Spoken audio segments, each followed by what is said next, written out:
Përshëndetje dhe mirë se erdhët të dashur Gafor, do bëjmë një mesazh për ju nga letrat Osho dhe mesazhi juaj është politik. Shikoni me vëmendje këtë fotografi. Mashtrim, fytyra të dyfishta, shtirje, sjellje jo të sinqerta ndaj vetes ose të tjerëve të dashur Gafor.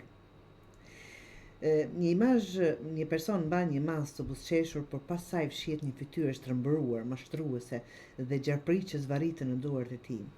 Kjo tregon se ajo që duket jashtë nuk është ajo që ndodh brenda. Por kuptimi kryesor, apo që mund të na paralajmërojë është të jeni të kujdesshëm ndaj maskave që njerëzit mund të dhënë, jo të gjithë janë të sinqertë. Mund të tregoj gjithashtu një sjellje të shtirur edhe brenda vetes, kur nuk je apo jeni të vërtet me ndjenjat ose nevojat që keni. Mund të shfaq një tendencë për të manipuluar situata ose për të mos thënë të vërtetën nga frika, interesi apo mungesa e guximit. Mesazhi i gjithë kësaj letre thotë: çliro veten nga nevoja për të dukur mirë. Të qeni të vërtetë është shumë më e fuqishme se çdo masë që mund të mbash.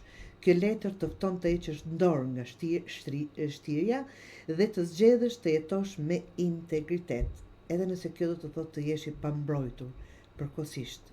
Në thelb pasqyron nevojën për sinqeritetin të thellë, si me veten ashtu dhe me të tjerët. Të kujton që gjarpëritë e mbrëmshëm nuk zhduken duke buzëqeshur, por duke i parë në sy dhe transformuar. Të dashur Gafor.